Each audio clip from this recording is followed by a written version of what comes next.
Friends, welcome to modern classes. देखिए, आज हम लोग जो पढ़ने जा रहे हैं एक नया चैप्टर स्टार्ट करेंगे। इसमें है सिंपल इंटरेस्ट अर्थात साधारण ब्याज। तो चलिए इसके कुछ मुख्य तत्व को समझते हैं और उसके बाद हम लोग कुछ क्वेश्चन देखेंगे जो कि बहुत ही साधारण प्रश्न होंगे। पहले साधारण ब्याज, तो पहले हम साधारण ब्याज के विषय में समझेंगे।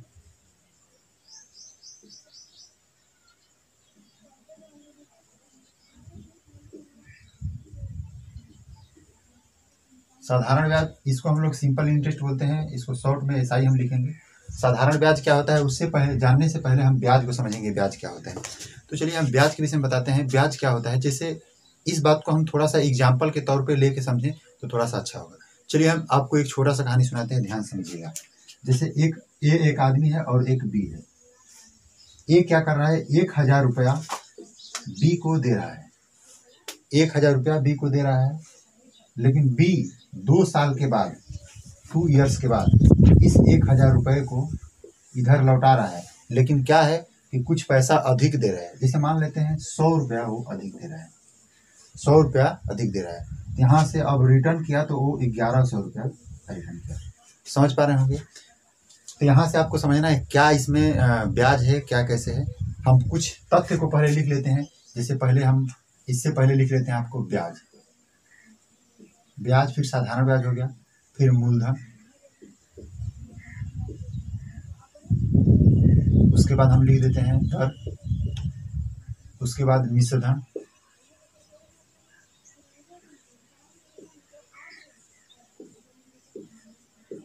जो यह बात है यहीं से हमको टोटल समझ में आ जाएगा कि टोटल क्या है। समझिए, जो 1000 रुपया है इसको हम लोग मूलधन बोलेंगे, यानी कि जिस पैसे को दूसरे को दिया जा रहा है इसी को हम बोलेंगे मूलधन। उसके बाद जब बी ले लिया तो बी लेने के बाद वह लौटा रहा है, तो 100 रुपया एक्स्ट्रा ऐड करके लौटा रहा है। और इसी 100 रुपये को हम लोग बोलते हैं क्या, ब्याज। 100 रुपये को ब्याज बोलते हैं। लेकिन बस बात इतना ही है कि जो साधारण ब्याज है तो बार बार इसी, यानी कि जो पैसा दिया गया है, जो मूलधन है, इसी मूलधन पे जो भी ब्याज लगेगा, बार बार इसी पर ब्याज लग रहा है, तो इसी बात को हम लोग साधारण ब्याज कहेंगे।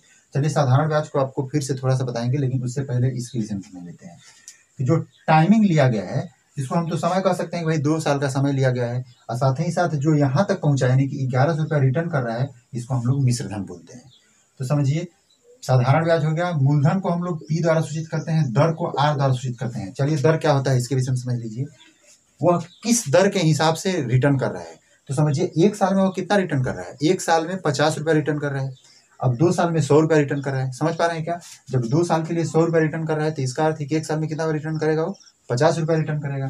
तो 50 रुपया रिटर्न कर रहा है कितना पे भाई, 1000 पे हम इंटू 100 कर देंगे, तो यहाँ से क्या हो जाएगा 5%। यानी कि जो रेट है यह 5% के रेट से रिटर्न कर रहा है। जैसे आपको कभी सुने होंगे बैंक वगैरह में खाता वगैरह ओपन कराते होंगे, तो हालांकि वो तो कंपाउंड इंटरेस्ट के साथ सम्मिलित होता है, लेकिन हम एग्जाम्पल के तौर पे लेते हैं। तो आप पूछते हैं कि कितना % हमको ब्याज दीजिएगा, पूछते हैं। चाहे आप किसी गांव में किसी से उधार लेते हैं, किसी को उधार देते हैं, तो उस पीरियड में बोलते हैं कि हम 5% इंटरेस्ट लेंगे या 10% इंटरेस्ट लेंगे। चाहे सामने वाला आदमी बोलता है यदि आपको पैसा दे रहा है तो हम 10% इंटरेस्ट लेंगे या 5% इंटरेस्ट लेंगे, तो यही बात चलता है। तो यही जो इंटरेस्ट का जो रेट है ना, यानी उसी को हम दर बोलेंगे, यानी उसी को रेट बोलेंगे जो % में हम लोग मापते हैं। उसके बाद देखिए साधारण मिश्रधन के विषय में समझ लेते हैं। मिश्रधन को हम लोग ए द्वारा सूचित करते हैं। मिश्रधन क्या होता है, जिस पैसे को उधार दिया गया है और प्लस में जो पैसा रिटर्न आ रहा है। समझिए, जिस पैसे को उधार दिया गया है वह मूलधन हो गया, और रिटर्न में जो एक्स्ट्रा पैसा आ रहा है यानी ब्याज के रूप में जो पैसा आ रहा है, इन दोनों को जोड़ दिया जाता है तो क्या हो जाता है, मिश्रधन हो जाता है। जैसे हमारा 1100 रुपया क्या है, मिश्रधन है। 100 रुपया हमारा उधार था और 1000 उधार था और 100 रुपया हमारा एक्स्ट्रा पैसा मिला, यानी ब्याज के रूप में 100 रुपया मिला है। चलिए यहाँ तक तो बात समझ में आ गया। चलिए साधारण ब्याज के विषय में समझेंगे, लेकिन थोड़ा सा समझिए यहाँ। जैसे मान लीजिए 1000 रुपया लिया गया, ये आदमी दे रहा है, किसको, बी को दे रहा है, और बोल रहा है कि हम आपको 1 साल में 50 रुपया लेंगे। समझिएगा, 1 साल में यदि बोल दिया हो, यहाँ हम लिख देते हैं 1 साल में 50 रुपया लेगा। यदि 50 रुपया 1 साल में लेगा तो समझिए कि ये आदमी तो बी को दे दिया पैसा, अब बी रिटर्न कर रहा है 5 साल के बाद यदि रिटर्न करना चाहता है तो 50 1 साल में लगेगा, पुनः 50 लगेगा, पुनः 50 लगेगा, पुनः 50 लगेगा, पुनः 50 लगेगा। समझ पा रहे होंगे। इस प्रकार से 5 बार पैसा वह लगेगा। तो आप समझिए कि जो साधारण ब्याज में जो 50 रुपया लग रहा है प्रत्येक वर्ष का, तो ये 50 रुपीज़ जो भी है वह कहीं ना कहीं 1000 के ही रिस्पेक्ट में हम लोग देखेंगे। कैसे समझिए, जैसे मान लीजिए 1000 को जो 50 है वह कितना परसेंट है, 5% है। यहाँ भी हम आपको निकाल के दिखाए हैं। तो इस बात को हम कह सकते हैं कि जो रेट है वह क्या है भाई, 5% का रेट है। तो हम इस बात को भी कह सकते हैं कि यदि 2 साल में देखा जाए तो कितना परसेंट रेट लगेगा, 10% लगेगा। 3 साल में देखा जाए तो 15%, 4 साल में तो 20%, 5 साल में 25%, यानी कि हर साल रेट जो होगा वह समान रहेगा। चलिए थोड़ा सा हम जिक्र कर देते हैं कंपाउंड इंटरेस्ट का। कंपाउंड इंटरेस्ट क्या होता है, चलिए, यानी चक्रवृद्धि ब्याज। हालांकि हम लोग अभी साधारण ब्याज पढ़ रहे हैं, इसके बाद हम लोग पढ़ेंगे चक्रवृद्धि ब्याज। तो चक्रवृद्धि ब्याज के विषय में थोड़ा सा डिस्कस करते हैं कि चक्रवृद्धि ब्याज में बस इतना होता है कि जो हम 1000 रुपया यानी पहले साल में जो दे दिया गया, यानी 1 साल के बाद जो दे दिया गया, यानी 1050 रुपया हो गया। तो उसके बाद जो अगला साल लगेगा, अब इस पे 5% लगेगा। समझिएगा, यहाँ 5% पहली बार तो लगा ही है, अब यहाँ से यहाँ तक यानी दूसरे से तीसरे साल में जब जाएगा तो यहाँ से फिर से 5% लगेगा। लेकिन साधारण ब्याज में 1000 पर 5% लग रहा है, चक्रवृद्धि ब्याज में जो पैसा 1 साल में बन गया उस पर 5% लगेगा, फिर अगले साल में जो पैसा बन जाएगा उसके बाद उस पर 5% लगेगा, ऐसे करके लगता है। तो इस प्रकार से हम कह सकते हैं कि कंपाउंड इंटरेस्ट और सिंपल इंटरेस्ट में दोनों में यही अंतर है। तो चलिए, बातों को तो समझ गए होंगे। चलिए हम अगले अपने पॉइंट पे बढ़ते हैं। हालांकि हमारा जो अगला पॉइंट होगा वह हमारा क्वेश्चन डिस्कस होगा। चलिए हम लोग पहले प्रश्न की ओर बढ़ते हैं। तो दोस्तों, उससे पहले हम आपको प्रश्न पढ़ने से पहले एक बात और बता दें कि हालांकि देखिए, इसमें फॉर्मूला का यूज करना बहुत ज़्यादा जरूरी होता नहीं है। आप अपने कॉन्सेप्ट से दिमाग से लगा के बना सकते हैं, लेकिन उसके बावजूद भी हमारा फर्ज बनता है कि हम आपको बता दें। चलिए, तो इसके लिए जो फॉर्मूला है इसको हम लोग नोट कर लेते हैं। देखिए, साधारण ब्याज यानी सिंपल इंटरेस्ट बराबर होता है क्या, मूलधन गुणे दर गुणे समय बटा में 100, यही होता है हमारा। अब देखिए, इसमें टोटल 4 पद है, 4 पद में से 3 पद दिया रहेगा और आपको चौथा पद ज्ञात करना हो सकता है। तो हालांकि आप इसका यूज करके बनाइए या जो हम सिखाने जा रहे हैं उसका यूज करके बनाइए।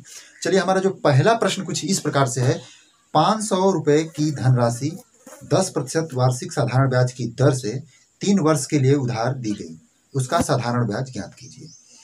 यानी कि देखिए, जो पहला प्रश्न है उसमें बोला जा रहा है कि जो पी है वह 500 यानी 500 की राशि है, रेट 10% है, और जो टाइमिंग है वो कितना दे रहा है आपसे, टाइमिंग बोल रहा है 3 वर्ष के लिए।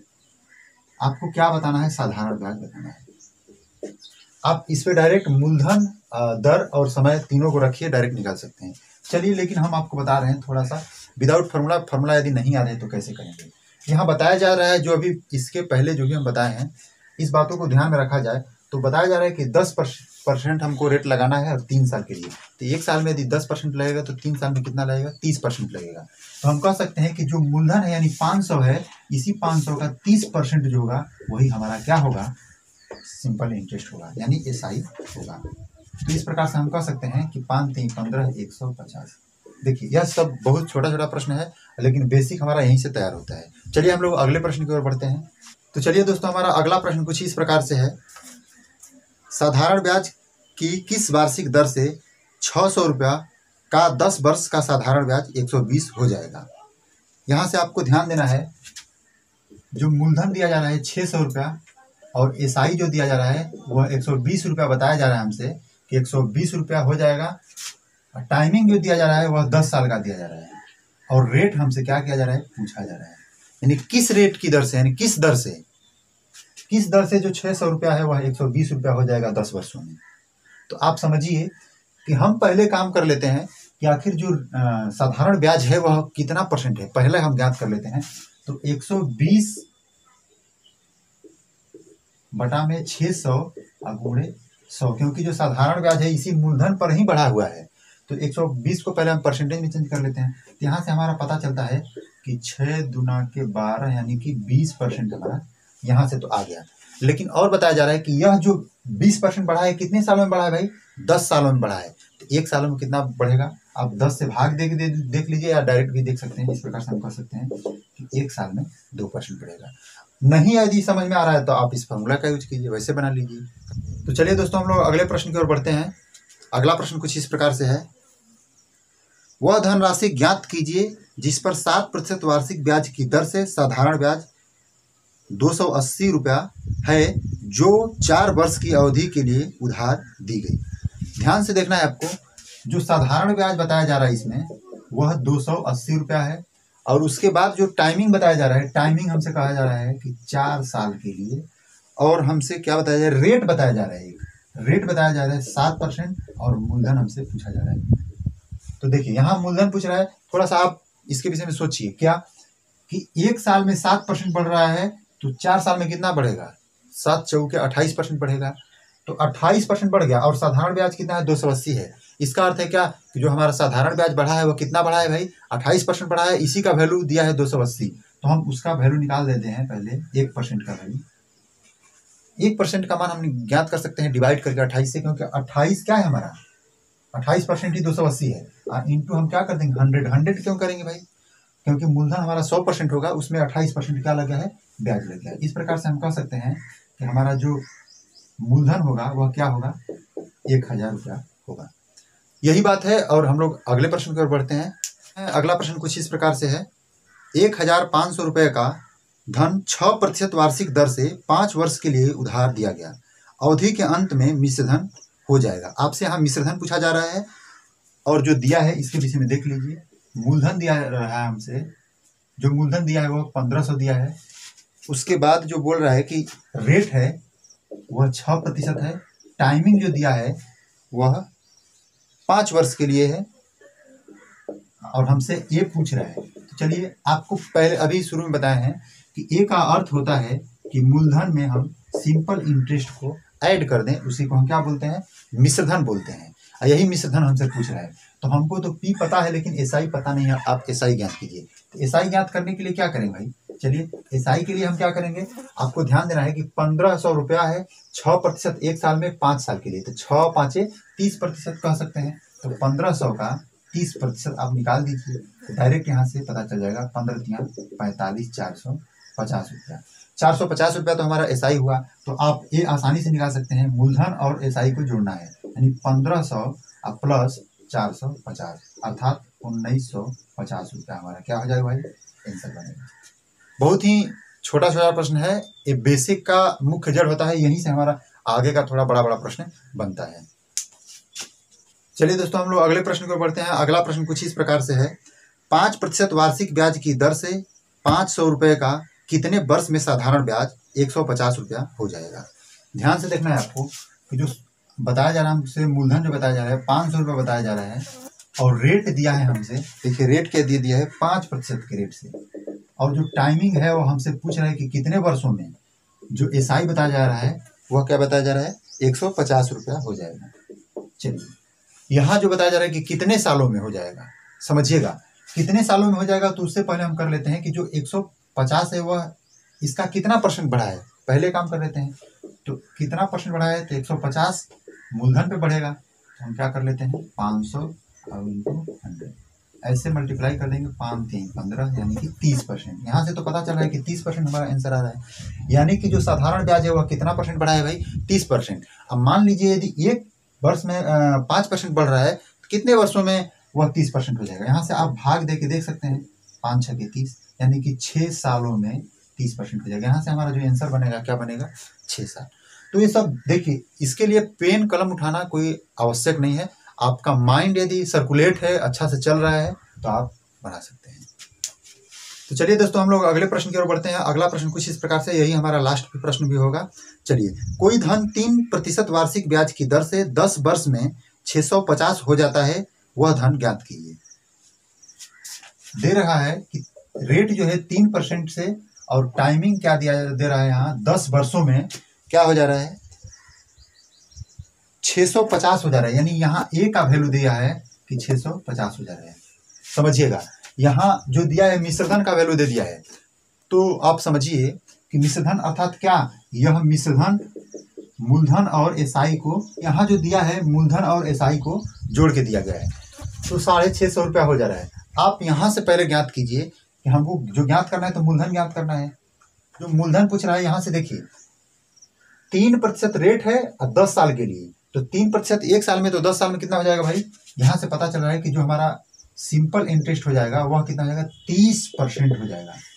1 साल में सिंपल इंटरेस्ट 3% हमको मिलेगा तो 10 साल में 30% हो जाएगा। यहाँ से तो पता चल गया। तो समझिए यदि मूलधन 100% हो और एसआई हमारा 30% हो तो टोटल मिला के कितना हो जाएगा भाई 130%। इसी सब बातों को हम निकालने के लिए आपसे बार बार रिक्वेस्ट करते हैं कि आप फार्मूला पे ना जाइए, इसके कॉन्सेप्ट पे जाइए। इसका कॉन्सेप्ट क्या है आप आसानी से बना सकते हैं। तो यहाँ से हमें पता चल रहा है कि जो 650 रुपया जो है वह कितना है भाई 130% है। तो हम 130 से भाग दे देंगे तो 1% का वैल्यू निकल जाएगा। हमें जरूरत किससे है मूलधन से। मूलधन क्या है 100 है। 100 से हम मल्टीप्लाई कर देंगे 100%। देखिए यहाँ से ऐसे कटा दें 13 5 65 अर्थात 500 जो होगा वही हमारा राइट आंसर होगा। समझ पा रहे होंगे। चलिए दोस्तों हमारा जो सेशन होता है यही लास्ट होता है। कृपया मेरे चैनल को सब्सक्राइब कर लीजिए, साथ ही साथ बेल आइकन को प्रेस करके लेटेस्ट नोटिफिकेशन को ऑन कर लीजिएगा। हाँ वीडियो पूरा देखें इसके लिए धन्यवाद। वीडियो को लाइक कर दीजिए और दोस्तों के साथ शेयर कर दीजिएगा। धन्यवाद।